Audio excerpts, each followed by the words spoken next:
el micrófono es tuyo, ¿no es cierto? Con este tema bastante interesante que lleva por nombre la predicación del Evangelio del Reino, la condición de la segunda venida de Cristo. Así que adelante, mi hermanito Luciano, el tiempo es tuyo. Gracias, Samuel. Muchas gracias por la presentación y le doy la bienvenida a cada uno de los hermanos que están conectados en este momento en especial, el cual hemos apartado cada lunes, ¿cierto?, de la semana para estudiar la palabra del Señor, bajo el enfoque de lo que es la verdad presente, ¿ya? Bajo lo que nosotros tenemos como los pilares, ¿no es cierto?, pilares del adventismo. Y un tema en particular y que también ayuda en cierta forma, y por lo menos a mí me acomoda, también reafirmar lo que se ha ido estudiando, ¿ya? Y darle, ¿no es cierto?, esa nueva perspectiva que se presenta en la palabra. Con respecto al tema de lo que es la predicación del Evangelio eterno, ¿ya? Como condición de la segunda venida de Cristo, ¿ya? Y vamos a ver las evidencias, por supuesto, en la palabra de Dios. La palabra de Dios es la que tiene que hablar claramente. Y ahí, ¿no es cierto?, usted y yo podemos tener la certeza de que las promesas de Dios son claras y que son llamados para que confiemos plenamente en esas promesas, en lo que Dios dice. ¿Ya? Así que vamos a comenzar. También esto nos va a ayudar en cierta forma también para que podamos tener un bosquejo de lo que es el gran conflicto, ¿ya? Que aprovechando el comentario bien corto, hermano, en parte el tema de la lección de estudio de esta semana, si usted se fijó, eh, ahí está, se habla con respecto al inicio del conflicto, ¿ya? Y esta va a ser una oportunidad para bosquejar los principios que nosotros entendemos con respecto al gran conflicto. Vamos a ver, en el chat igual se está haciendo unas preguntas, las vamos a guardar para el final, ¿ya? Así que ahí las vamos a guardar, hermano Daniel Pedro. Estaba poniendo condición de condicionante o condición de estado, así que los vamos a ver al final, ¿ya? Y ahí usted mismo capaz que diga, no, si después de la presentación, ojalá que quede claro la pregunta. Siempre esperamos en Dios que pueda ser de la mejor forma. Así que vamos a ver la presentación a continuación.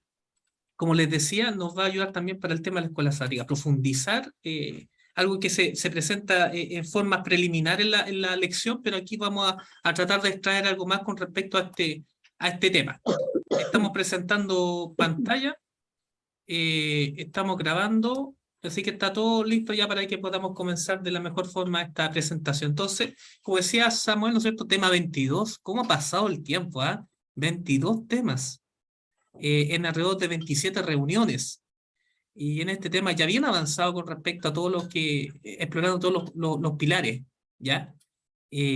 Ahora con este tema de la predicación del Evangelio del Reino como condición de la segunda venida de Cristo. Y es que la palabra de Dios es bastante clara, ¿ya? No admite mayor interpretación con este texto que es bastante conocido y famoso de Mateo 24:14, que dice, y será predicado, ¿qué cosa? Este evangelio del reino en todo el mundo, ¿no es cierto? Cuando se predica en todo el mundo para testimonio a todas las naciones, y entonces, ¿qué dice? Vendrá el fin. Nosotros vemos constantemente la promesa de la palabra de Dios que dice, habla de la señal, el tiempo, el fin, y siempre o muchas veces se habla del apellido, pero todavía no viene el fin. Pero cuando aquí encontramos un texto bíblico que liga directamente la venida de Cristo, el fin propiamente tal, con la predicación del Evangelio del Reino en todo el mundo. Aquí es lo que estamos viendo. Y vamos a desmembrar justamente el principio que se ve acá. Pero primeramente, con respecto al concepto que habla aquí del Evangelio del Reino. ¿Ya? Para esto vamos, por supuesto, como toda presentación, presentarlo a través de preguntas. Partiendo con lo más básico y quizá una advertencia que se nos hace aquí. Dice, ¿qué advertencia se hace en la palabra de no pervertir el Evangelio de Cristo? ¿Ya? ¿Qué advertencia se nos hace con respecto a pervertir el Evangelio de Cristo? Veamos lo que dice Gálatas capítulo 1, versos 6 al 8. Por favor, presta atención a lo que dice. Esta epístola presenta justamente este tema de preservar el verdadero Evangelio. Cuando dice, entre otras partes, estoy maravillado de que tan pronto os hayáis alejado del que os llamó por la gracia de Cristo para seguir un evangelio diferente. ¿Ya? O sea, aquí contrapone el evangelio diferente, el evangelio falso con la gracia de Cristo. ¿Ya? Y que nosotros entendemos que el evangelio de Cristo es un evangelio de gracia. Continúa diciendo, No que haya otros, sino que hay algunos que os perturban y quieren pervertir el evangelio de Cristo. Mas si aún nosotros o un ángel del cielo os anunciare otro evangelio diferente del que os hemos anunciado, el tal sea, ¿qué dice? Anatema. Entonces, aquí el apóstol Pablo en la epístola a Gálatas presenta, ¿no es cierto?, esta preocupación urgente con respecto a la perversión potencial del evangelio que puedan estar haciendo ciertos grupos de personas, ¿ya? El evangelio de Cristo es un evangelio de gracia, ¿ya? La salvación es por gracia. Todo lo que proviene del Señor y por lo cual sus dones son de mucho y de eterno provecho para cada uno de nosotros son por gracia. No es algo que nosotros merezcamos ni mucho menos. Aquí se establece el principio con respecto al cual el poder, el mérito proviene solamente de Cristo. Por eso gracia de gratis. ¿Ya? Y esa preocupación tiene el apóstol Pablo con los habitantes, ¿no es cierto?, de la iglesia de Galacia.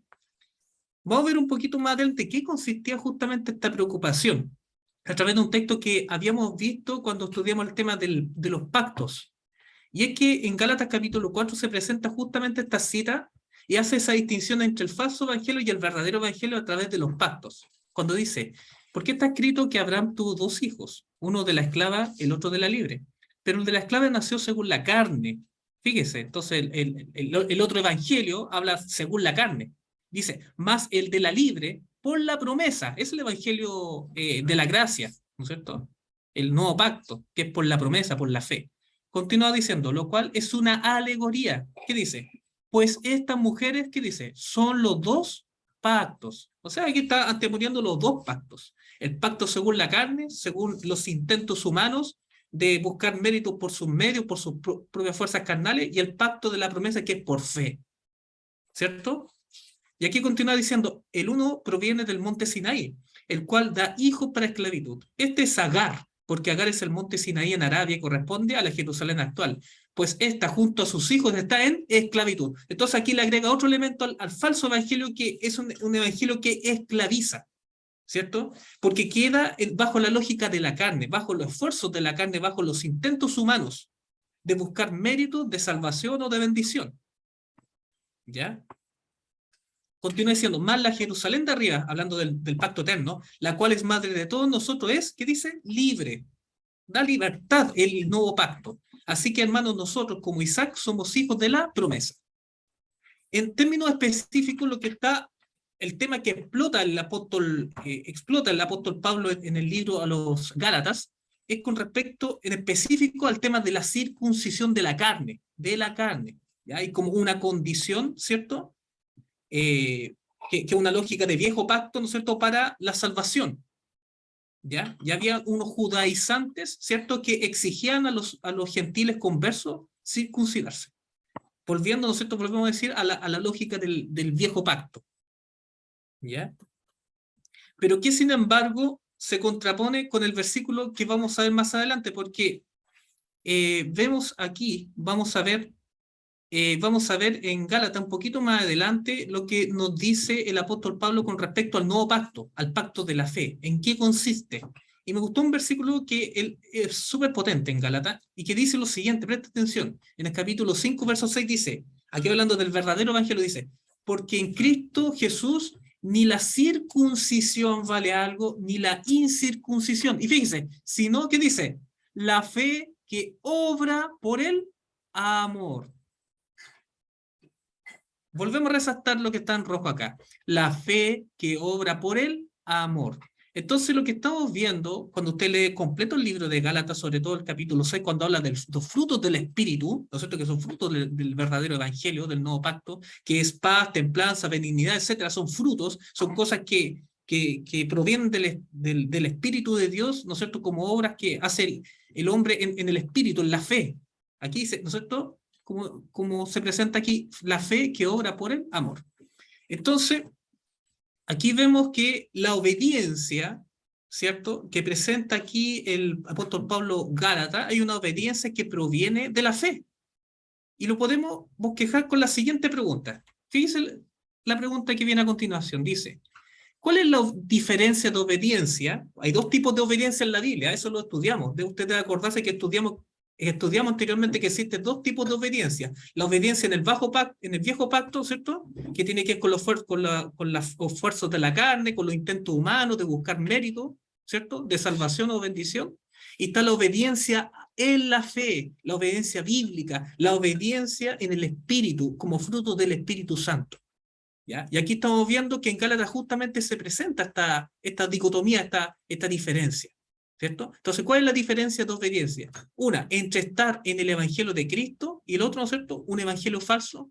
¿Qué nos dice esto de la importancia del carácter? Fíjense lo que se revela en el siguiente versículo en Gálatas. Un poquito más adelante, estamos siempre en Gálatas, siguiendo la línea de pensamiento del apóstol Pablo. Dice, con respecto a los que predican el falso Evangelio, mira lo que dice, porque ni aun los mismos que se circuncidan, ¿qué dice? Guardan la ley. Ay, vamos a hacer una pausa, hermano. Tengamos esto presente y vamos a replantear de otra forma esta pregunta. Los legalistas, valga decir los que viven en el viejo pacto, le hago una pregunta sincera. Según este versículo, ¿guardan la ley de Dios? Mediten esta pregunta. Los legalistas, los que viven bajo el viejo pacto, ¿guardan la ley de Dios? Y ahora vuelvo a leer esta pregunta para responder. Dice, porque ni aun los mismos que se circuncidan, ¿qué dice? Guardan la ley de Dios. Pero quieren que vosotros os circuncidéis para gloriarse en vuestra carne. ¿Se da cuenta, no? Entonces aquí el apóstol Pablo no se confunde.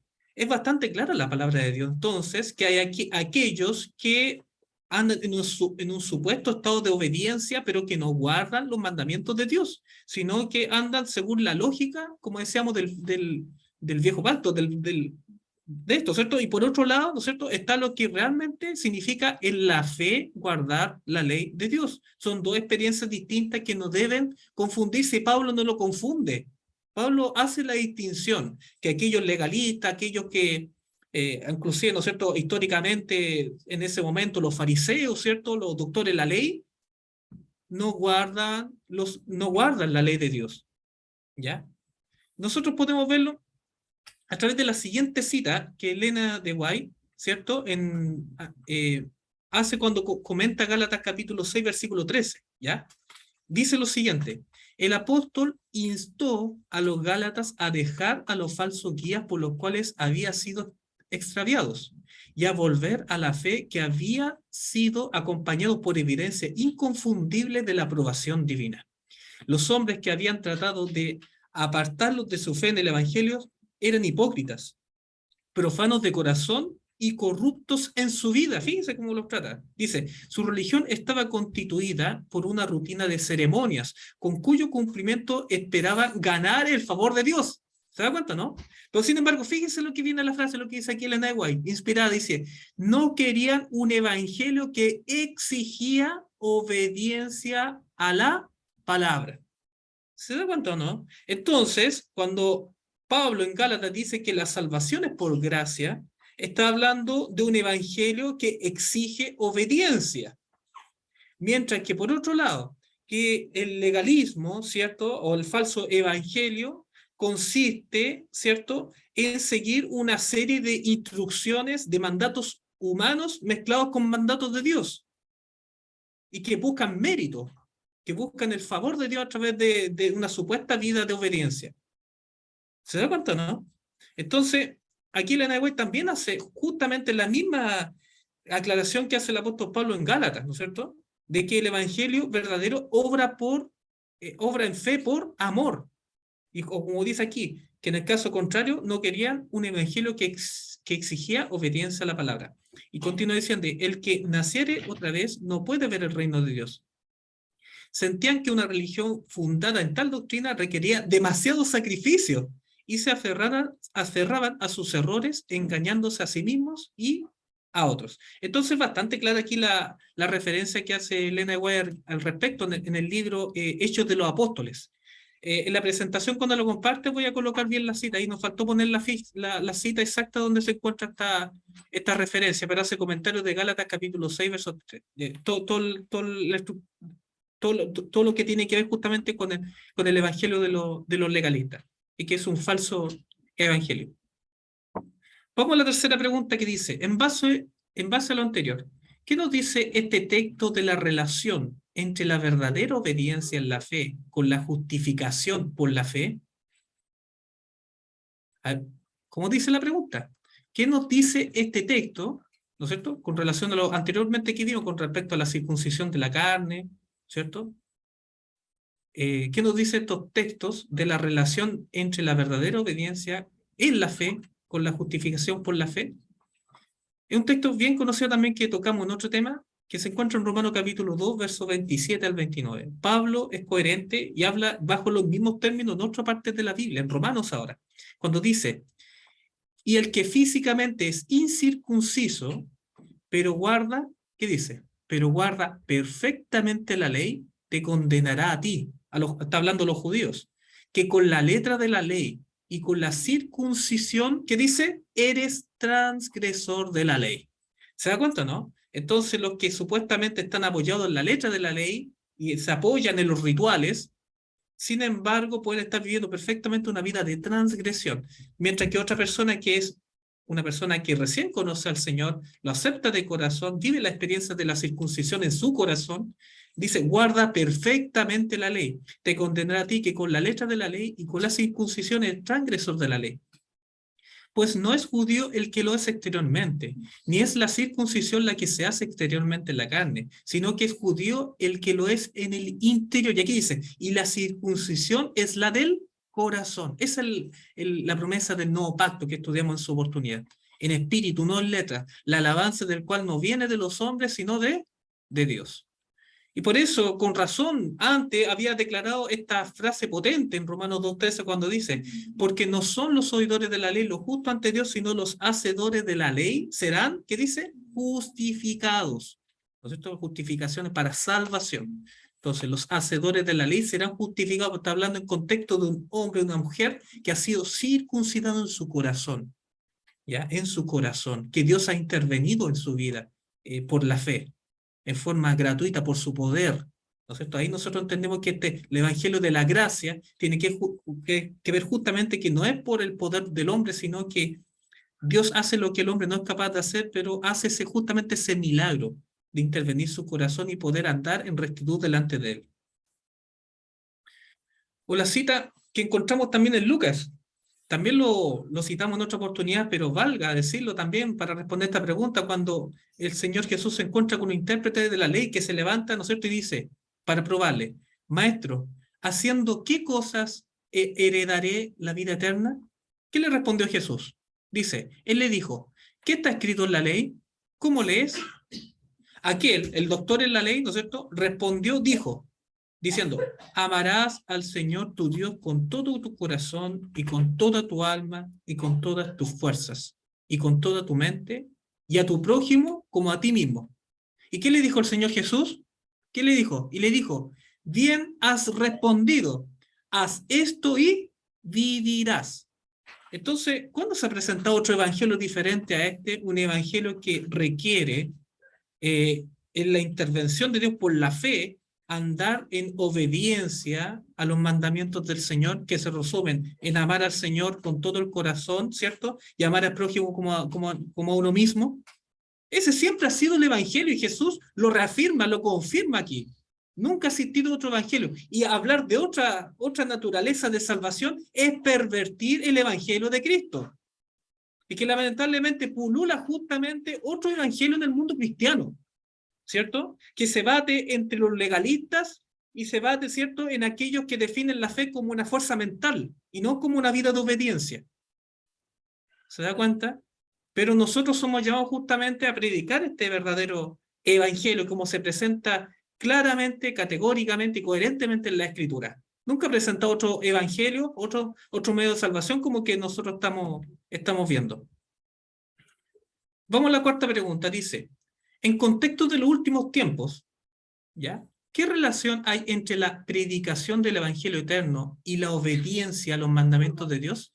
Este es un tema que se tocó hace poquito, entre ellos Daniel y Samuel tocaron estos temas ya más en profundidad, pero es bueno resaltarlo nuevamente para que vayamos recordando y ligándolo con el tema de hoy. con el texto bien conocido, ¿cierto? Apocalipsis capítulo 14, versos 6 y 7, que dice: vi volar por en medio del cielo a otro ángel, que tenía, ¿qué cosa? El evangelio eterno, para predicar a los moradores de la tierra, a toda nación, tribu, lengua y pueblo, diciendo a voz, ¿qué cosa? Temed a Dios y dadle gloria, porque la hora de su juicio ha llegado, y adorad a aquel que hizo el cielo, la tierra, el mar y las fuentes de las aguas. ¿Cierto? Y se desarrolló justamente lo que es el concepto de temer a Dios. ¿Ya? Hoy día nos vamos a centrar en lo que es darle gloria. Pero repasando, usted sabe que temer a Dios, lo que significa, ¿cierto? Pero más aún porque Apocalipsis capítulo 4, una vez que se presenta el mensaje de los tres ángeles, hace una identificación de las características de aquellos que presentan el mensaje triangélico. Cuando dice en el verso 12, aquí está la paciencia de los santos. Cuando dice aquí está, se está refiriendo a justamente la identificación de aquellos que portan el mensaje de los tres ángeles, aquellos que tienen el evangelio eterno, ¿cierto? Cuando dice, aquí está la paciencia de los santos. Entonces, ¿el evangelio eterno en qué consiste? ¿A qué habla? Los que guardan los mandamientos de Dios y la fe de Jesús. Entonces está clara la referencia. Pero más aún por el texto bíblico bien también conocido desde la antigüedad en el libro de Eclesiastés, cuando termina todo el discurso, ¿no es cierto?, Salomón, diciendo, para finalizar, ¿no es cierto?, dice, el fin de todo discurso oído es este. ¿Cuál? Teme a Dios y guarda sus mandamientos. ¿Por qué? Porque esto es el todo del hombre. Entonces está clara la referencia.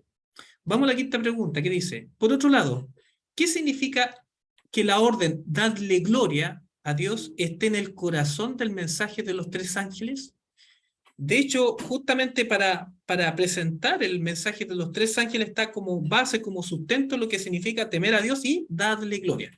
Pero ahora fijémonos en lo que significa darle gloria, para entender lo que es la naturaleza del evangelio eterno, del evangelio del reino.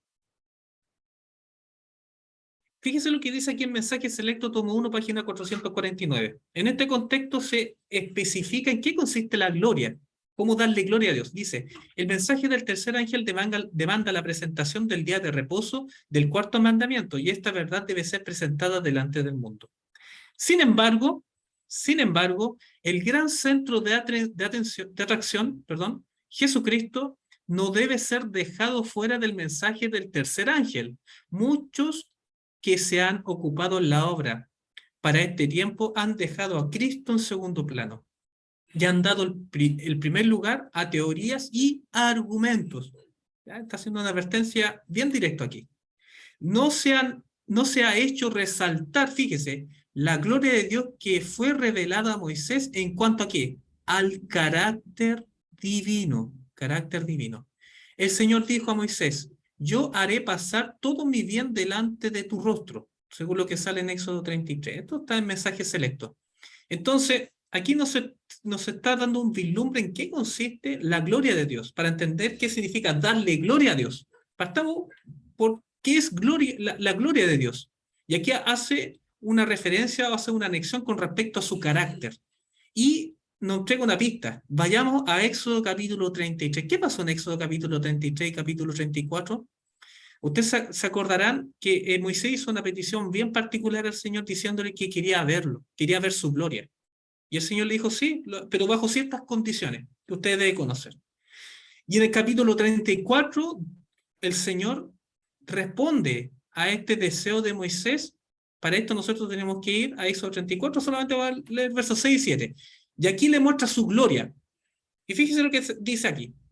Y pasando Jehová por delante de él, proclamó, Jehová, Jehová, fuerte, misericordioso y piadoso, tardo para la ira y grande en misericordia y verdad, que guarda misericordia a millares, que perdona la iniquidad, la rebelión y el pecado, y que de ningún modo tendrá por inocente al malvado, que visita la iniquidad de los padres sobre los hijos y sobre los hijos de los hijos hasta la tercera y cuarta generación. Entonces, cuando vemos aquí que a Moisés se le presentó, se le mostró la gloria del Señor, ¿qué es lo que le mostró el Señor? ¿Qué características se está presentando aquí? ¿Qué características se está presentando aquí? Nos está diciendo, Dios es tan poderoso que puede detener el tiempo. Es lo primero que se me ocurrió. Es tan poderoso que puede levantar lo más grande. No está hablando con respecto a atributos que, por supuesto, son propios de Él y que nadie más tiene, su eterno poder. Pero, sin embargo, si usted lee este texto bíblico, no está hablando de eso, está hablando de características del carácter de Dios. Entonces, cuando Dios le mostró la gloria, su gloria a Moisés, le mostró su carácter. Perdona la iniquidad, grande en misericordia y verdad, que guarda misericordia, que es tardo para la ira, que es misericordioso y piadoso, etcétera, etcétera, etcétera. ¿Se da cuenta? Vamos a la siguiente pregunta. Jesús, ¿ya? Ahora, yendo a lo que fue el Señor Jesús, quien veló su divinidad en los días de su carne. Usted sabe, ¿no es cierto?, que Cristo, mientras estuvo en la carne, nunca usó su poder divino a favor suyo, ¿cierto? Entonces, es válido preguntarnos, ¿Él reveló la gloria, o sea, el carácter de Dios? Es un texto bien conocido, hermano. Usted debe conocerlo ya de memoria, ya lo hemos citado, por ejemplo, en Juan 1:14, cuando dice, y aquel verbo fue hecho carne y habitó entre nosotros. Y vimos, ¿qué dice? Y vimos su gloria, gloria como del unigénito del Padre. ¿Y qué dice? Lleno de gracia y de verdad. Nuevamente, características de carácter. Entonces, la gloria de Dios tiene que ver con su carácter. O por lo menos lo que a nosotros nos interesa, lo que se revela en la palabra. Cuando se hace la mención de la gloria de Dios, ¿cierto? Tiene que ver con su carácter perfecto. Lo que vemos en mensaje celeste cuando dice la gloria de Cristo, fíjese lo que dice. La gloria de Cristo es revelada en la ley, que es un trasunto de su carácter. Nuevamente, trasunto, el significado de la palabra trasunto significa la correspondencia exacta de una sustancia. ¿Ya? Eso es lo que es trasunto, que es el reflejo o la representación fiel, ¿ya?, de una sustancia. Entonces, aquí estamos viendo justamente que la gloria de Dios, que es revelada en la ley de Dios, ¿cierto?, que es un trasunto de su carácter, y su eficacia transformadora se ejerce sobre el alma hasta que los hombres se transforman a la semejanza divina. Y ahí continúa la cita, usted la puede tener después para que pueda revisar y comprobar. O lo que dice más adelante, en otra parte, en mente, carácter y personalidad, que dice, la Biblia entera es la revelación ¿de qué? De la gloria de Dios en Cristo. Aceptada, creída y obedecida, constituye el gran instrumento para la transformación del carácter. Es el gran estímulo y la fuerza que contribuye, que vivifica las facultades físicas, mentales y espirituales y encausa debidamente la vida. Vamos a la pregunta 7. Entonces, cuando nosotros somos llamados, aquí dice, ser llamados a darle gloria a Dios, entonces no es una mera exclamación, sino una vida transformada, mostrada en el carácter. Fíjese que ahora nosotros entendemos cuando el Señor dice que nosotros tenemos que glorificarle, darle gloria, no es una mera exclamación, no es decir gloria a Dios, levantar las manos. ¿Ya? No es meramente eso, es más que eso. Es glorificarlo a través del carácter. Y fíjense lo que dice en 1 Corintios 6:20 cuando dice, porque habéis sido comprados por precio. Glorificad pues a Dios en vuestros cuerpos y en vuestro espíritu, los cuales son de Dios. Ahí está el llamado entonces. Esa es la forma de glorificar a Dios. O la segunda epístola dice lo siguiente, por tanto, nosotros todos, mirando a cara descubierta como en un espejo la gloria del Señor, somos transformados de gloria en la misma imagen como por el Espíritu del Señor. Entonces Dios quiere compartirnos su gloria y que a la medida que contemplamos su perfecto carácter, la gloria del Señor, somos transformados, dice, ¿no es cierto?, de gloria en gloria, en la misma imagen. Entonces está clara la referencia. O lo que dice aquí en Elena de Buen Sermón Escogido. Dice, porque Dios, que mandó que de las tinieblas resplandeciera la luz, es el que resplandeció en nuestros corazones para iluminación del conocimiento, ¿qué cosa? De la gloria de Dios en la faz de Jesucristo. ¿Cómo hemos de lograrlo? Debemos ser testigos de Dios y ¿qué cosa? Reflejar el carácter de Cristo en nuestro carácter.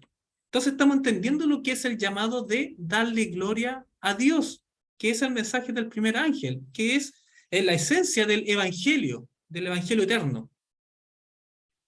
Octava pregunta. Entonces, ¿por qué darle gloria a Dios? ¿Qué contexto universal existe atrás de todo esto? ¿Por qué es imperativo entonces que la iglesia le dé gloria a Dios? ¿Y qué tiene que ver esto con el evangelio eterno? ¿Y cómo nos ayuda el tema del gran conflicto a comprender este tema de darle gloria a Dios? Para esto nosotros tenemos que introducirnos justamente lo que habíamos valga la redundancia, introducido al principio del tema, que es el tema del gran conflicto. ¿Ya? Y lo vamos a entender justamente en este contexto, lo que significa darle gloria a Dios. Se entiende en contexto del gran conflicto. Citas que son claras. Efesios capítulo 3, versos 9 a 10, nos damos cuenta que estamos en un escenario universal. Dice, y de aclarar a todos cuál sea la dispensación del misterio escondido desde los siglos en Dios, que creó todas las cosas, para que la multiforme sabiduría de Dios sea ahora dada a conocer por medio de la iglesia. ¿A quién? Dice, a los principados y potestades en los lugares celestes. ¿Se fija? Entonces, existe una expectación universal con respecto a este tema. Textos bíblicos también bien conocidos cuando David recibe revelación en contexto de su arrepentimiento, cuando dice la segunda parte de Salmo 51:4, para que sea reconocido justo en tu palabra y tenido por puro en tu juicio, y se está refiriendo a Dios. Y Pablo cita este salmo en Romanos y le da el sentido, lo profundiza más cuando dice, de ninguna manera, antes bien Dios, sea Dios veraz y todo hombre mentiroso, como está escrito. ¿Qué dice? Está hablando de Dios acá, para que sea justificado en tus palabras y venzas cuando fueres juzgado. Entonces, nosotros en la Sagrada Escritura vemos evidencias que desarrollan los testimonios posteriormente, lo que vamos a ver en las citas que vamos a poner a continuación, de que existe un escenario mucho más grande que el que nosotros vemos con nuestros limitados ojos. Existe lo que entendemos como gran conflicto, en el cual el hombre no es el centro, sino que está en el centro, lo que está realmente en el centro es el carácter de Dios. Carácter de Dios que fue difamado, carácter de Dios, ¿cierto?, que fue injustamente acusado y que Cristo vino a vindicar. Vamos a ver la siguiente cita, lo hemos citado un par de veces en nuestro estudio, pero es bueno nuevamente repasarlo y verlo. Dice, desde el principio, el gran conflicto que dice, giró en derredor de la ley de Dios. Acuérdense que la ley de Dios y el carácter de Dios es lo mismo, es el transunto, el reflejo. Satanás había procurado probar que Dios era, ¿qué dice? Injusto, que su ley era defectuosa y que el bien del universo requería que fuera cambiada. Al atacar la ley, procuró derribar la autoridad de su autor. En el curso del conflicto había de demostrarse si los estatutos divinos eran defectuosos y sujetos a cambios o perfectos e inmutables. Entonces, ¿en qué consiste el trasfondo del Evangelio, el trasfondo de todo? Está en juego el carácter del Señor. En base a las acusaciones falsas, falaces, que hizo el enemigo contra Dios. En eso consiste el gran conflicto. Y que por la cual la tercera parte de los ángeles creyó, ¿cierto?, malamente, ¿cierto?, el testimonio de Lucifer y cayeron. Y que gran parte del universo quedó justamente en esa duda con respecto a la justicia de Dios, manifestada a través de su ley. Y aquí lo estamos viendo justamente con lo que se revela, entre otros textos, por supuesto. O lo que dice este texto, este es más conocido, pero es bueno que lo repasemos cuando dice, pero el plan de redención, presta atención, tenía un propósito todavía más amplio y profundo que el de salvar al hombre. Vamos a hacer una pausa aquí, porque lo que se está diciendo aquí en el libro Patriarca y Profeta está indicando justamente, está yendo a la médula del plan de redención. La médula del plan de salvación no es el hombre. El hombre no es el centro del universo, ni mucho menos. Lo que es el centro, justamente lo que está conflictuado acá, es el carácter de Dios. Y el plan de redención tiene un propósito todavía más amplio y profundo que salvar al hombre, que malamente quedamos en daño, como un daño, digamos así, más bien colateral por haber elegido malamente, ¿no es cierto?, el pecado, haber elegido el bando contrario. Y el Señor, ¿no es cierto?, en esa obra de vindicar al Padre, al carácter de Dios, nos salvó. Continúa diciendo, Cristo no vino a la tierra únicamente por este motivo. No vino meramente para que los habitantes de este pequeño mundo acataran la ley de Dios como debe ser acatada, sino que vino ¿para qué? Dice, vino para vindicar el carácter de Dios ante el universo. El acto de Cristo de morir por la salvación del hombre no solo haría accesible el cielo para los hombres, sino que ante todo el universo, ¿qué haría? Justificaría a Dios y a su Hijo en su trato con la rebelión de Satanás. Demostraría la perpetuidad de la ley de Dios y revelaría la naturaleza y las consecuencias del pecado. Entonces esta cita es pero tremendamente reveladora. Entre otras, por supuesto, que habla justamente del cuál es el fondo del tema y por lo cual se ha revelado para los últimos tiempos esta comprensión. Y qué significa justamente este llamado que Dios hace de darle gloria. Tiene que ver justamente que es dar un testimonio en el universo ante los hombres, ante los lugares celestes, ante los distintos mundos de la justicia de Dios para glorificarle a Él. No es el hombre el glorificado, no es el hombre el que es levantado para que sea visto ante los hombres o ante el universo, sino que Dios es el que tiene que ser levantado. Y ese es justamente el llamado. En eso consiste la médula, el corazón del Evangelio. Cosa que lamentablemente constantemente se va tapando con la comprensión antigua, ¿no es cierto? Con una comprensión atrasada de la revelación del Señor, ¿ya? Que coloca constantemente al hombre como el protagonista, el hombre como el centro, cuando el centro es el Señor, es el Señor. Y cuando nosotros participamos del plan de redención, lo que estamos haciendo es levantar al Señor, honrarle a Él, darle gloria a Él, no al hombre. Pregunta 9. Jesús es el indiscutible vindicador del carácter de Dios ante el universo. Eso nunca se nos tiene que olvidar a nosotros. Jesús es el indiscutible vindicador del carácter de Dios ante el universo. Pero, ¿qué rol cumple la iglesia en este propósito? ¿La iglesia cumple en un propósito en la vindicación del carácter de Dios? Teniendo en claro, por supuesto, siempre, Jesús es el vindicador. Ahí está el poder y ahí está el mérito. Pero la pregunta es, ¿cumple algún rol la iglesia? ¿Cumple algún rol usted? Mira lo que dice 1 Corintios capítulo 4, versículo 9, solamente para contextualizar la pregunta. Dice, porque según pienso, Dios nos ha exhibido a nosotros, los apóstoles, como postreros, como a sentenciados a muerte, pues hemos llegado a ser, ¿qué dice? Hemos llegado a ser espectáculo al mundo, a los ángeles y a los hombres.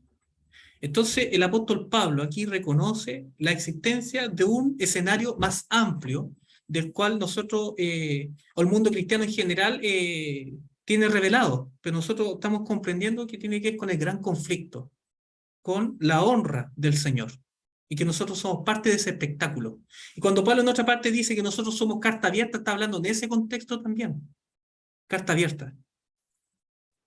También en Mateo capítulo 5, verso 16, se nos clarifica cuando el Señor dice, así alumbre vuestra luz delante de los hombres, para que vean vuestras buenas obras y glorifiquen a vuestro Padre que está en los cielos. Ya entonces estamos haciendo la anexión, justamente lo que significa glorificar a Dios y hacer o llevar buenas obras. Y aquí cuando dice buenas obras, no está hablando de las obras de la carne, está hablando de las obras que vienen de un corazón converso, ¿ya? Viene del espíritu. No son trapos de inmundicia del hombre natural, sino de un hombre convertido por la gracia y por el poder del Señor. Y eso glorifica al Padre ante el universo que está en los cielos, ¿cierto? Hace un testimonio de la justicia del Señor. Joya de los testimonios, fíjese lo que dice. Si hubo alguna vez un pueblo que necesitase un aumento constante de la luz del cielo, es el pueblo que, en este tiempo de peligro, Dios llamó a ser depositario de su santa ley. ¿Y qué dice? Y a vindicar su carácter delante del mundo. Entonces, ¿la iglesia cumple un rol en vindicar el carácter del Señor? Aquí los testimonios son claros, hermano. Usted entonces nosotros con la fe que tenemos, la revelación del Señor, decidimos creerle al Señor, a lo que indica, que la iglesia fue llamada justamente a esto. En esto consiste, querido hermano, el Evangelio, en darle gloria a Dios. Sin duda, Dios utiliza su iglesia para vindicar su carácter. Y aquí vemos la pregunta 10. ¿Qué se promete como resolución definitiva del conflicto profetizada en Génesis 3:15? Usted debe conocer ya de memoria, ¿cierto? Lo que dice Génesis 3:15, también fue parte de nuestro estudio. ¿Se acuerdan, cierto? Que es la primera promesa de salvación y de resolución del conflicto. Cuando dice, y pondré enemistad entre ti y la mujer, entre tu simiente y la simiente de ella. Tú le herirás el talón, pero ella te aplastará la cabeza.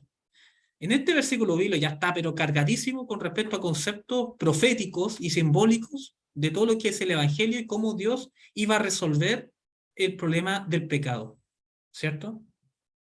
Que a través de la figura de aplastarle la cabeza, que ya es la resolución definitiva. Y nosotros vemos que Pablo habla de este asunto y dice que Dios, mejor lo leemos, está en Romanos 16:20. Dios aplastará en breve a Satanás. ¿Quién aplasta la cabeza del enemigo? Dios lo hace. De ahí viene el poder. Dios lo hace. El Dios de paz aplastará en breve a Satanás. Pero no queda ahí. Continúa la cita diciendo, ¿qué dice? Bajo vuestros pies.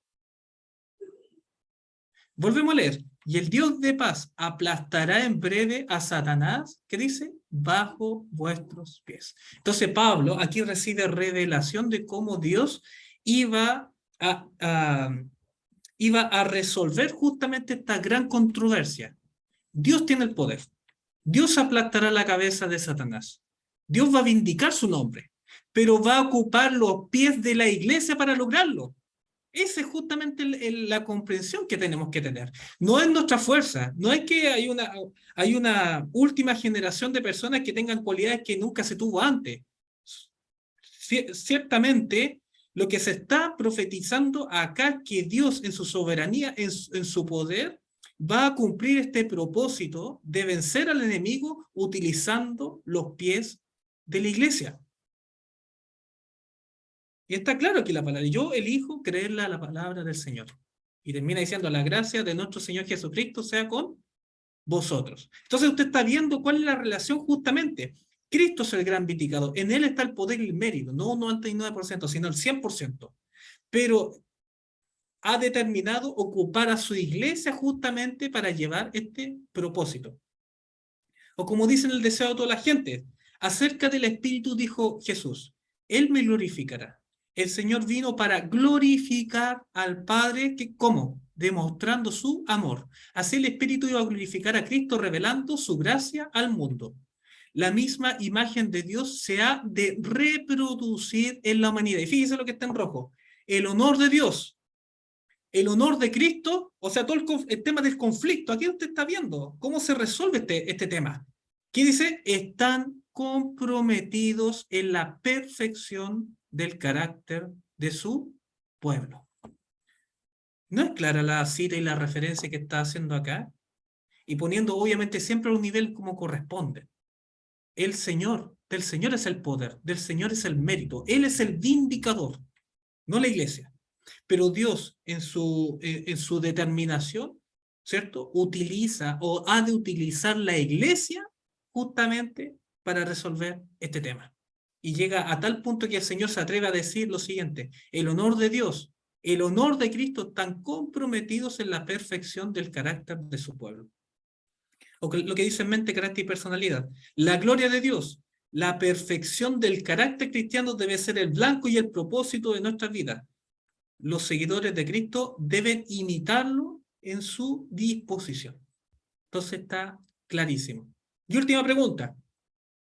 Entonces, ya repasando todo esto y volviendo al texto de Mateo cuando ¿cierto? Dice que cuando sea predicado este evangelio del reino, entonces vendrá el fin. Nos hacemos la pregunta, ¿qué conexión vemos entre la predicación del verdadero evangelio y la preparación del pueblo de Dios para la venida de Cristo? Vamos a saber los textos bíblicos. ¿Y será predicado este evangelio del reino? Ya entendemos, haciendo una identificación de lo que es el verdadero evangelio, ¿cierto? En todo el mundo, y aquí hacemos la pausa, porque uno cuando lee superficialmente este texto bíblico, uno dice, bueno, lo que falta acá es que quizás más de alguna persona todavía no escucha el nombre de Jesús, pero cuando la última persona escuche el nombre de Jesús, entonces se habrá predicado el evangelio del reino a todo el mundo para testimonio de todas las naciones, entonces Cristo va a venir, entonces vendrá el fin.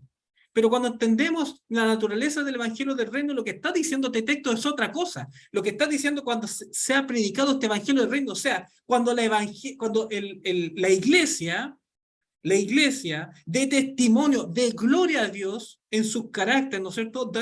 Glorificándole a Él, dando testimonio a favor del Señor, vindicándole en el poder del Señor.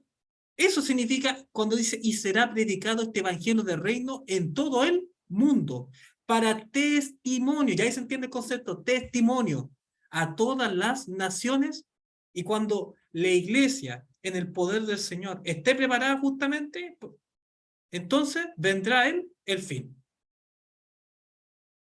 Apocalipsis capítulo 14, verso 15, ligándolo con otro texto. Y vamos a ver que están totalmente conectados cuando dice, y del templo salió otro ángel, clamando a gran voz al que estaba sentado sobre la nube. Mete tu hoz y ciega, porque la hora de cegar ha llegado, pues la mies de la tierra, ¿qué dice? Está madura. ¿Qué tiene que ver con que la mies de la tierra esté madura? Con la predicación del evangelio del reino, con que Cristo meta su voz para hacer otro tema que estudiamos en otra oportunidad, ¿cierto? Lo que es el sellamiento y lo que es la venida de Cristo.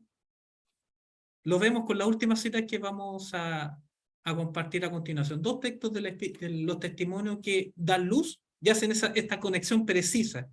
Cuando dice lo siguiente en Joya de los Testimonios: cuando el fruto fuere producido, luego se mete la hoz, porque la siega es llegada. Cristo espera con un deseo anhelante la manifestación de sí mismo en su iglesia. Y aquí viene, cuando el carácter de Cristo sea perfectamente reproducido en su pueblo, ¿qué pasará entonces? Entonces vendrá Él para reclamarlos como suyos. Mire la tremendo texto que se nos presenta acá en los testimonios.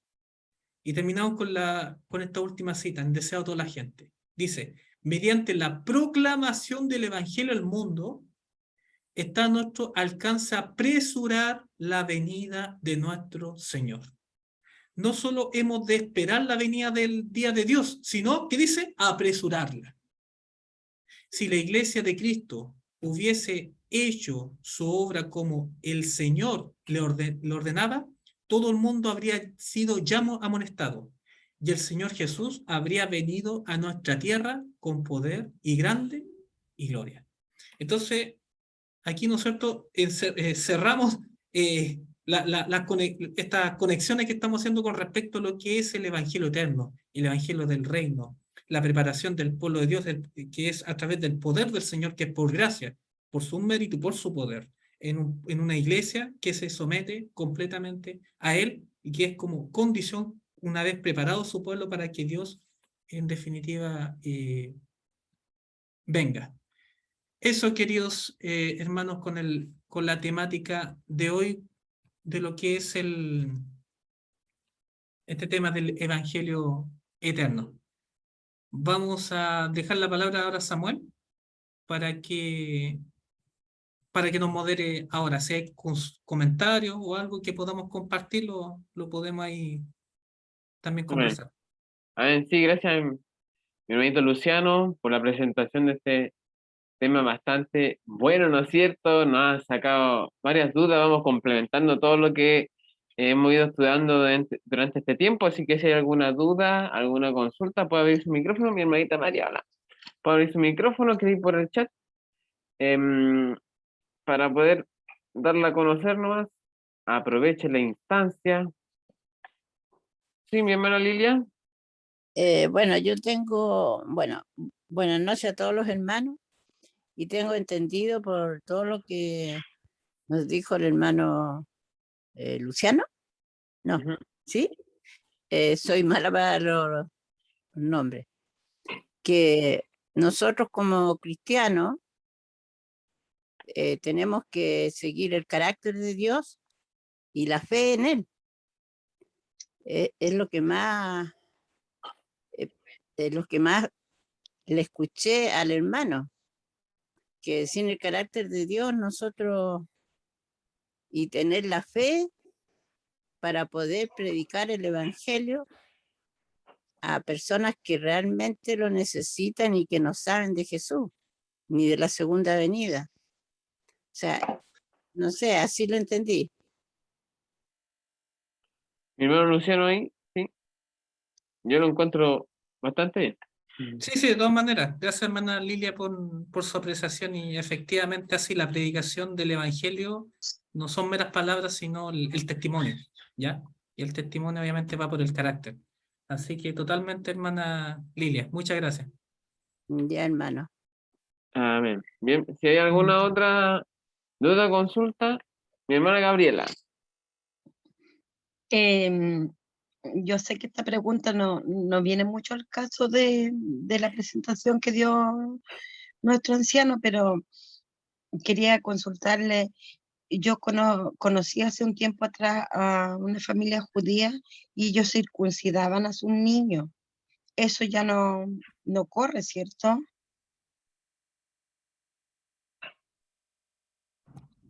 En la fe cristiana ya no corre lo que es la circuncisión, hermanita. Lo que sí siempre ha sido y se manifestó desde la antigüedad, desde la ley en Deuteronomio, ¿cierto? Es que Dios siempre ha querido circuncidar el Claro. corazón, ¿ya?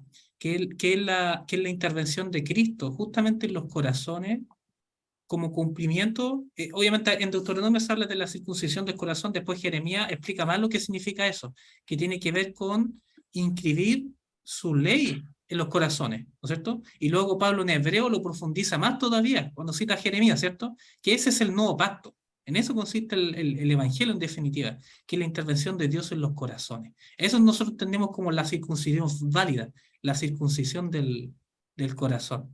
Sin la cual nada sirve, nada sirve. El Evangelio consiste justamente en que Dios justamente hace esa transformación del corazón. En eso consiste la gracia, el poder de Dios. Eso es mientras, Gabriela. Amén. Luciano, Gracias. Luciano, hola, ¿Sí? habla David, hola Samuel, Bueno, Benito David, cortito, adelante. con respecto a la circuncisión de lo que hablaba al principio Luciano, que es importante. Hace poquito nosotros estudiamos el folleto de escuela sabática con respecto a este tema.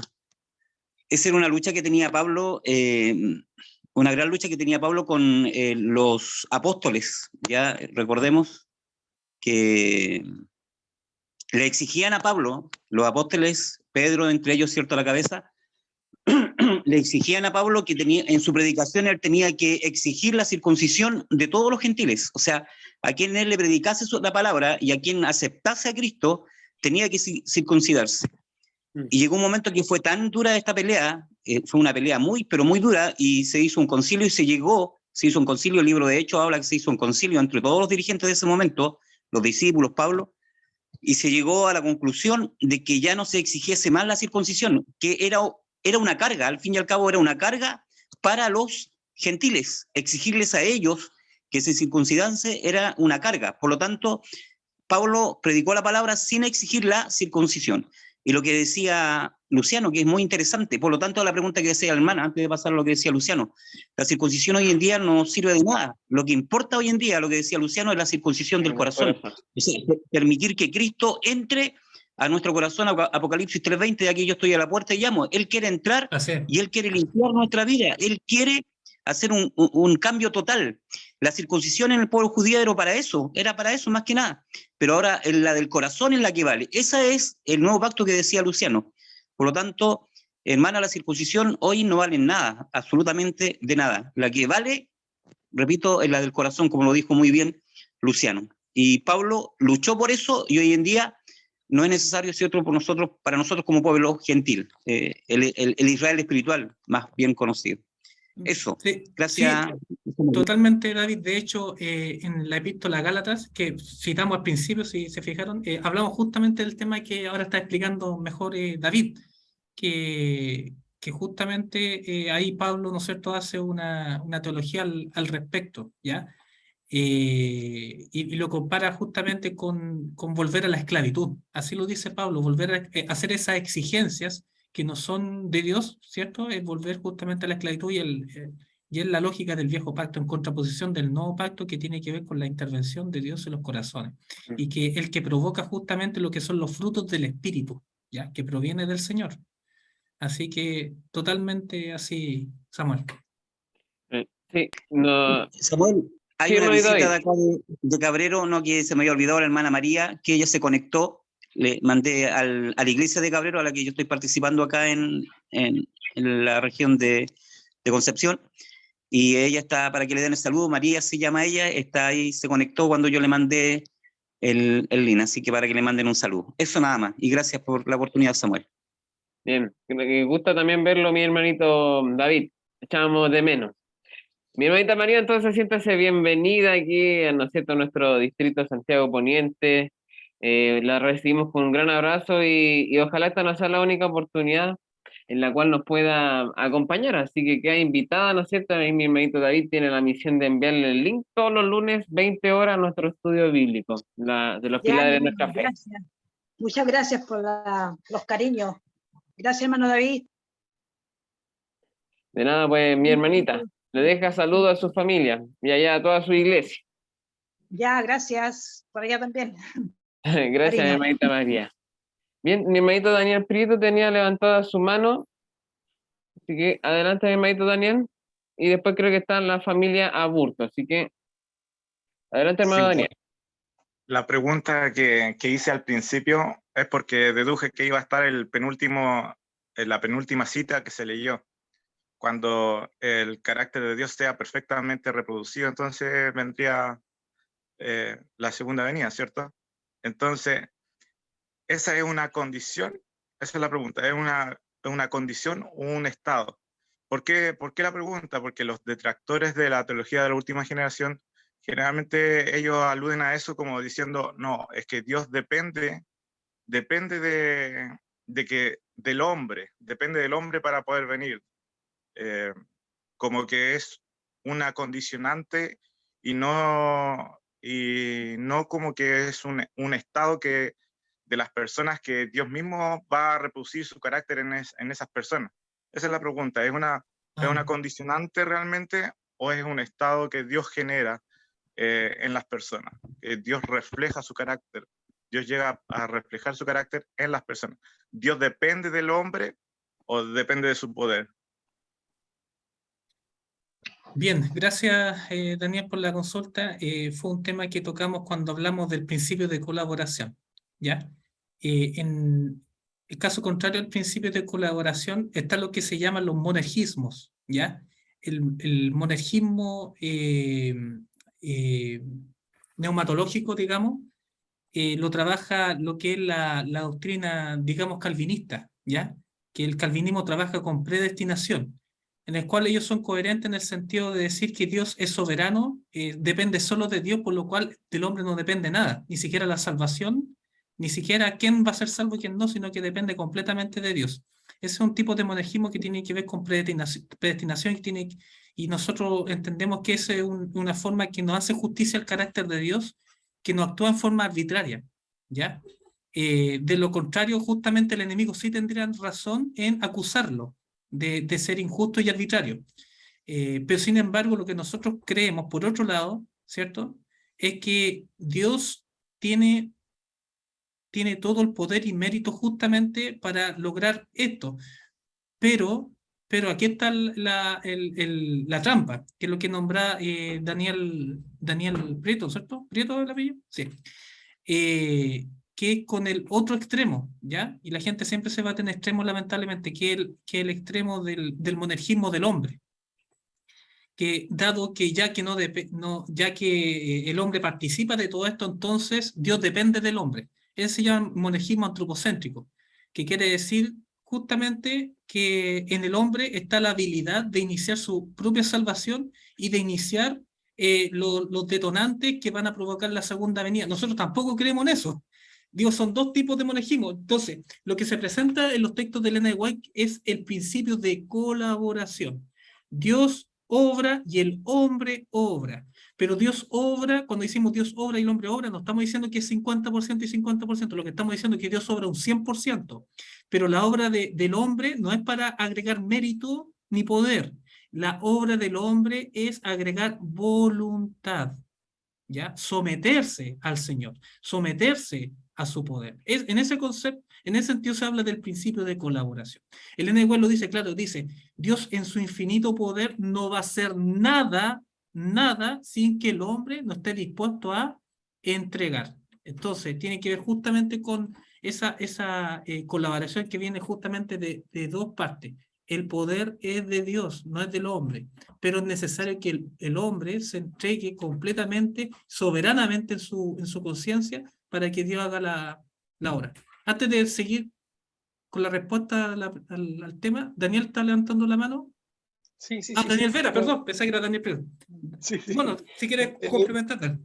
Justamente, era un pequeño complemento, porque quizás yo entendí la pregunta de mi hermano Daniel también, Tocayo. mi tocayo, en otro sentido, en el sentido, digamos, de que, claro,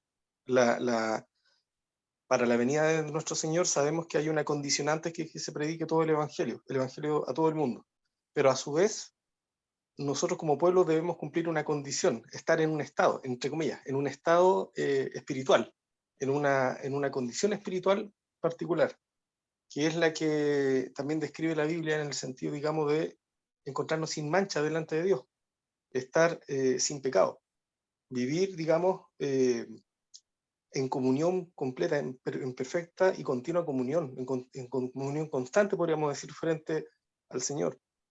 En ese sentido, tenemos que saber trabajar el concepto de condición o estado, porque como tú muy bien has dicho, Luciano, también, el concepto que nosotros trabajamos de la salvación no es un concepto estático, no es un concepto, no habla de una naturaleza fija, digamos, como algo que nosotros podamos tener, digamos, podamos confiarnos, ¿no es cierto?, de nuestras decisiones del día de mañana, porque nosotros tenemos las decisiones del día de hoy. Nosotros todos los días tenemos que decidir por Cristo, todos los días tenemos la opción de poder permanecer en Cristo o alejarnos de Él. Entonces, cuando Cristo venga a sellar a su pueblo, la Biblia describe que el estado, condición espiritual, digamos, en que se debe encontrar su pueblo debe ser trigo. Lo que no son trigo son cizaña y serán apartados fuera. Entonces, indudablemente que hay un estado espiritual que él requiere de su pueblo para poder apartarlo y sellarlo como trigo. Cuando el trigo esté maduro, dice la Biblia, cuando el trigo esté maduro. Y eso coincide con la condición espiritual, digamos, de un pueblo que esté venciendo. Y me gusta mucho, hay un artículo que por ahí vamos a compartir del pastor Richard O'Feel, donde él justamente habla de cómo poder entender este concepto, porque de repente es un poco difícil de entender porque estamos muy bombardeados en realidad por conceptos evangélicos en nuestro mundo cristiano. Entonces tendemos a ver la espiritualidad del ser humano, la espiritualidad del cristiano en términos estáticos, en términos fijos. Y resulta que no, tenemos que entenderlo en términos dinámicos. Cuando nosotros miramos, por ejemplo, el concepto de victoria en Cristo es estar ganando, estar viviendo la victoria en el día a día. Cuando Cristo venga a sellar a su pueblo, los que no estén ganando significa que están perdiendo, no estamos en un estado estático. Los que estén ganando, en el fondo, van a ser sellados como ganadores. Por eso la Biblia dice, el que esté pecando, en ese momento va a seguir en esa condición, digamos, pecando hasta el final. Cuando sea sellado, digamos, cada persona, cada ser humano, hablando, digamos, del sellamiento en vida, los que estén venciendo en Cristo son los que van a ser sellados como vencedores. Nosotros no tenemos la fecha, el momento, no tenemos la certeza en qué momento va a ocurrir esto.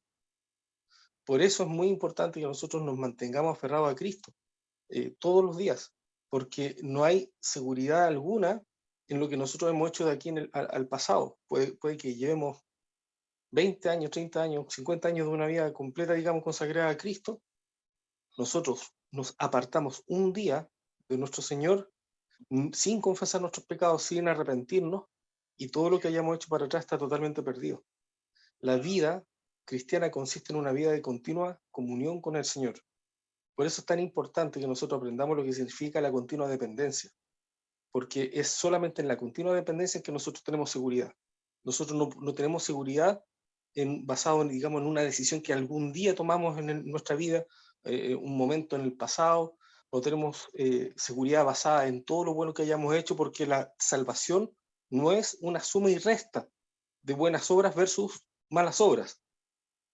Ese es otro concepto que también se introduce mucho. Muchas veces las personas pensamos que, o cometen el error de pensar que porque han hecho tantas cosas buenas, porque están haciendo muchas cosas buenas, Dios no le va a contar las cosas malas que estén haciendo porque son poquitas. La salvación requiere la entrega total del corazón, todos los días. Y en la entrega total del corazón no hay espacio alguno para el mal, porque cuando Cristo reina en el corazón, el pecado no existe, el pecado retrocede. La presencia de Cristo en nuestra vida impide la existencia de pecado. Entonces es muy importante, nosotros seguiremos teniendo una naturaleza caída, débil, ¿no es cierto?, frente al pecado, hasta que Cristo venga. La naturaleza caída solamente será transformada cuando Cristo regrese. Pero lo que nosotros necesitamos aprender hoy y ahora es que, a pesar de nuestra naturaleza caída, podemos vencer en Cristo todos los días si sometemos nuestra debilidad a Él. Eso para complementar. Sorry por lo largo. Bien, muchas gracias, mi hermanito Daniel, ahí por el complemento. A nuestro hermano Daniel Prieto también dice, gracias, hermano Luciano, hermano Daniel. Bien, y también nos había quedado pendiente, ¿no es cierto? Ahí, para ya ir cerrando, la última preguntita, la familia Burton. Así que adelante. Sí, hermanito. Bueno, primeramente saludarles. Yo también aquí me conecté al link que envió mi hermano David de acá de Cabrero. Lo envió al grupo de la iglesia, así es que saludarles de acá de Cabrero primeramente. Sí, para complementar un poco lo que decía mi hermano Luciano, si no me equivoco, el tema del testimonio, hermanito. Hay veces que nosotros tomamos muy a la ligera el tema de testificar. Y sobre todo en el tema de las buenas obras. Tomamos muy a la ligera este tema porque, como les digo, hacemos las buenas obras, pero dentro de un plano humano. Y no nos abrimos a que esas buenas obras sean de Dios a través de nosotros. No sé si me explico. Y como decía mi hermano anteriormente, hay un asunto bien importante aquí que, al menos a mi modo personal, yo lo tomo así. Cuando nosotros tomamos el compromiso del bautismo, no lo podemos hacer solamente una vez. Y de hecho, todos los días nosotros debemos ser renovados, bautizados. Todos los días en la mañana, al despertar, debemos salir, ¿no es cierto?, renacer, y no salir nosotros como seres humanos al mundo, sino que entregar nuestra existencia diaria, que sea el Señor primero que vaya delante de nosotros. Amén. Entonces, ese es un tema bien especial que yo me ha tocado vivir en forma personal, por eso lo digo. Y el estudio de la escuela sabática que ya pasó, ¿no es cierto?, el crisol con Cristo, tiene mucho que ver con este tema también, en el tema del gran conflicto. Así es que era un acotamiento más, hermanito. A ver, muchas gracias, mi hermano. ¿Cuál es su nombre? Alberto, hermanito, Alberto. Bien. Bienvenido, bienvenido Alberto, también ahí desde Cabrero junto con nuestra hermana María, así que gracias también por el comentario, así que muy bueno, así que lo dejamos invitado para otros lunes, ¿no es cierto?, para que no se pierda de estos lindos estudios bíblicos acerca de los pilares de nuestra fe adventista. Amén. Bien, También agradecemos a todos los que han participado, han hecho preguntas, han complementado a mi hermanita Esther y a mi hermanita Misli ahí también, ¿no es cierto? Que han complementado, ¿no es cierto?, por el chat. Así que bien, invito a mi hermanito Luciano entonces para ya ir cerrando para que nos pueda ir despidiendo en oración. Adelante, mi amigo. Amén. Muy bien, queridos hermanos, vamos a orar. Se nos pasó el tiempo, pero volando, ¿ah? Pero bueno que tengamos la oportunidad de estudiar la palabra de Dios y gracias a todos los que asistieron y pueda esta ser una Amén. oportunidad de estudio personal y, Amén. y ver la invitación que el Señor nos hace, justamente recibirlo, lo que significa darle gloria a Él. Así que le damos gracias a Dios por esta oportunidad que tenemos de estudiar su bendita palabra. Oremos. Gracias, querido y bendito Padre. Gracias, Señor mi Dios, por su palabra, por los testimonios, porque ahí tenemos un lugar seguro donde afirmar nuestros pasos, Señor, dando cuenta, Señor, que existen promesas que son preciosas, promesas que están garantizadas por su sangre preciosa, promesas que son posibles para aquel que con fe y humildad apela a ellas. Queremos, Dios querido, para que usted haga su bendita obra en nosotros, Señor. Nosotros somos incapaces, somos impotentes, no tenemos capacidad, Señor. No hay fuerza en nosotros posible para aportar nada a estas bendiciones. Más sabemos, Dios querido, que usted nos pide para que extendamos nuestros brazos con fe, abramos nuestro corazón para que usted haga el milagro. Y eso es lo que Amén. queremos, Dios querido, apelar justamente a estas promesas maravillosas, en el cual de lo infértil usted hace que salga fruto. Gracias, Dios querido bendito, porque usted es fiel con su iglesia. Usted es poderoso y hará que en su mérito, en su poder, para que concluya esta preciosa obra, Señor, y ha de venir a buscar a su pueblo que ansía encontrarse con usted. Gracias, querido Padre. Rogamos su bendición en el nombre de nuestro Señor Jesús. Amén. Amén. Amén. Amén. Amén. Muchas gracias, mi hermanito Luciano, nuevamente. Gracias a todos los hermanitos que nos acompañaron. Y los dejamos invitados, ¿no es cierto?, para el próximo lunes a 20 horas, a nuestro próximo estudio Señor, bíblico. a todos. Gracias, hermano Chao, Samuel. chao, bendiciones. Nos vemos. Hermanita María, hermano Alberto, Bueno, buenas interesante. noches. Hermanita Gabriela, le pido si se queda un momentito chiquitito, al final. Buenas noches, mis hermanitos, que Dios los bendiga. Buenas noches, hermanita Esther.